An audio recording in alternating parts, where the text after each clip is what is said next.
बाहेरून परतली तेव्हा तिचे घर कोंबडीच्या पिल्लांनी भरले होते।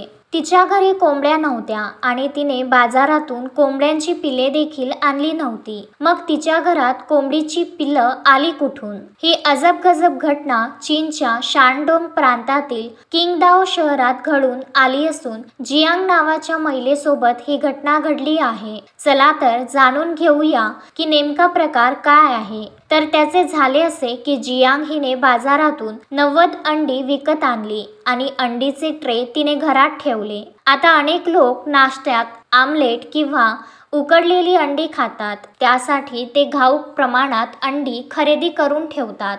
जियांगने अंडी खरेदी केली दरम्यान ती बाहेर गावी निघून गेली आणि अंड्याचे ट्रे किचनमध्ये ठेवले होते। या दरम्यान शहरात तापमान वाढले आणि घरात आर्द्रताही अधिक होती, परिणामी ती अंडी नैसर्गिक उबवली गेली। विशेष म्हणजे ही सामान्य अंडी नव्हती। चीनमध्ये हुओझुझी म्हणून ओळखली जाणारी ही अंडी अर्धविकसित भ्रूणासह विकली जातात आणि तेथील अनेक ठिकाणी ही अंडी एक स्वादिष्ट खाद्यपदार्थ मानली जातात। पण जियांगच्या बाबतीत मात्र ही अंडी खाण्याऐवजी पिलांमध्ये रूपांतरित झाली। 2 दिवसात 90 अंड्यांपैकी जवळपास 40 ते 50 अंड्यांमधून पिल्ले बाहेर आली आणि उरलेली अंडी ही फुटण्याच्या अंतिम टप्प्यात होती। घरी परतल्यावर जियांगच्या डोळ्यासमोर हे सर्व चित्र उभे राहिले। घरभर खेळणारी पिल्लं आणि त्यांचा किलबिलाट हे सर्वच पाहून तिला आश्चर्याचा धक्का मिळाला। घरभरात कोंबडीची पिल्ले पाहून ती आनंदी झाली आणि तिने या घटनेचा व्हिडिओ बनवून सोशल मीडियावर व्हायरल केला आहे।